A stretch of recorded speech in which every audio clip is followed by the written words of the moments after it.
What's up, guys? Jedi Warrior back again with another Star Wars or Lego Star Wars review.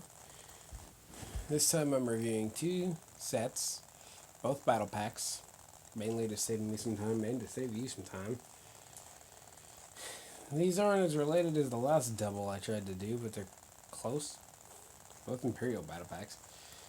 The first one is the Imperial Patrol Trooper battle pack from the Solo movie. And the second is the Imperial Transport or Imperial Troop Transport from Star Wars Rebels, which is the only Rebels set I owned, other than a microfighter. Actually, two. I never got into it enough to get the big sets. The first one is almost like a 3D triangle shape, like a long tunnel shape with a seat in the middle. Interesting looking. What it basically is these plates that are hanging on like a crankshaft form. You have like a shaft going through the center of it, and then the Technic skeleton is exposed when you lift up the two halves, because you can do that. Actually lift up four halves because there's two in the back, which could be for steering. I don't know. I think it's just supposed to be to help with the look of it. You have two stud shooters on the front. I'm actually missing a stud out of mine. Like me, push down those gray bits and you will never see those studs again. The front of the speeder uses a bionicle piece, which I'm not too familiar with bionicle. I just knew it did.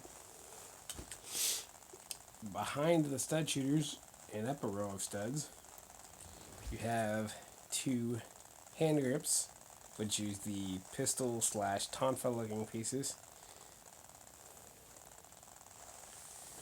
And your seat, you can barely fit your trooper in there.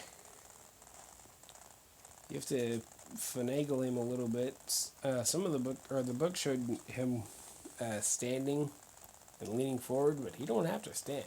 He can if you want him to, because I think that's what he's supposed to do, but he don't have to. The back uses a couple of the Baraki eye pieces in orange for engine exhaust, which I think was cool. This set is largely Technic, which is okay, but I did notice it took my dad a little bit longer to put it back or to put it together than it usually takes him for a battle pack, which he thought wasn't funny at all. But like every battle pack, you get them for the figures, and here they are.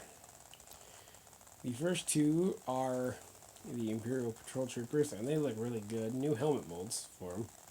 I can say the printing looks really good, but I'm not entirely sure what they look like.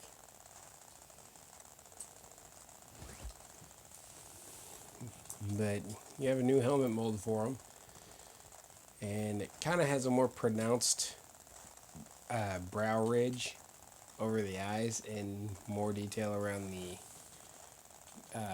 ventilator for the mouth, which I like. New printing on the helmet as well. In your other two figures, you have an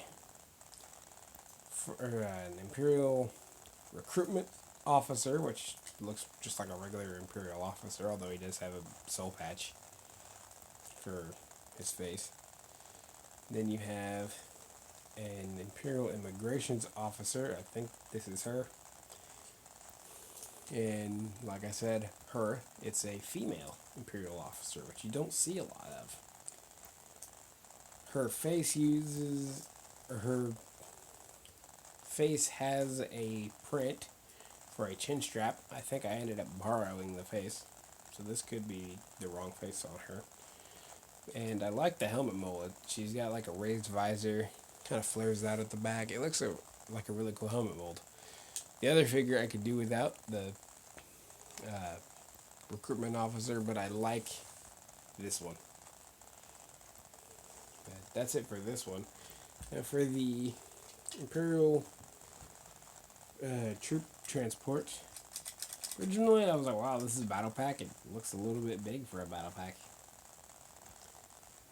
It's really not. Starting at the front, you have two guns that are basically technic pieces. The whole ship has an upraised uh, prow. Although I don't know if I should call it a prow. It's really not a ship. On top, you have a rotating flick fire missile turret. I'm not going to flick those, mainly because it hurts. You can fit 4 stormtroopers onto this. You flip the rectangular plates down on the sides, and your troopers just stand right there. You can hook their, or put their guns on the open studs behind them, and rotate them toward the back of the speeder, and they will sit in there just fine. When you put your troopers there, you can't even see the guns, and it works. Now, with all the things open and no troopers in there, the middle slides out and it's a box on rails, no top. You can put your spare studs in there because all the figures in this battle pack have stud shooters. I think they work good on sets as play features, but I think in the hands of figures, I prefer regular pistol or regular rifles. This set is an ideal battle pack in that it comes with 4 stormtroopers. No one else. You can actually, when you put your stormtroopers here, their helmets stick up above the top of the speeder. I thought that was kind of funny. Like if you're looking at this from the back or front, all you can see is those stormtroopers' helmets. The rest of them are shielded. As for those stormtroopers, I think they look pretty good because a stormtrooper is a stormtrooper in my case. A lot of people didn't like the fact that they had the more frowny stormtrooper faces from Rebels. I really don't care. But, like I just said, to sum up the figures, a stormtrooper is a stormtrooper. And this set comes with 4 of them, and I am okay with that. But that's it for now. Peace out.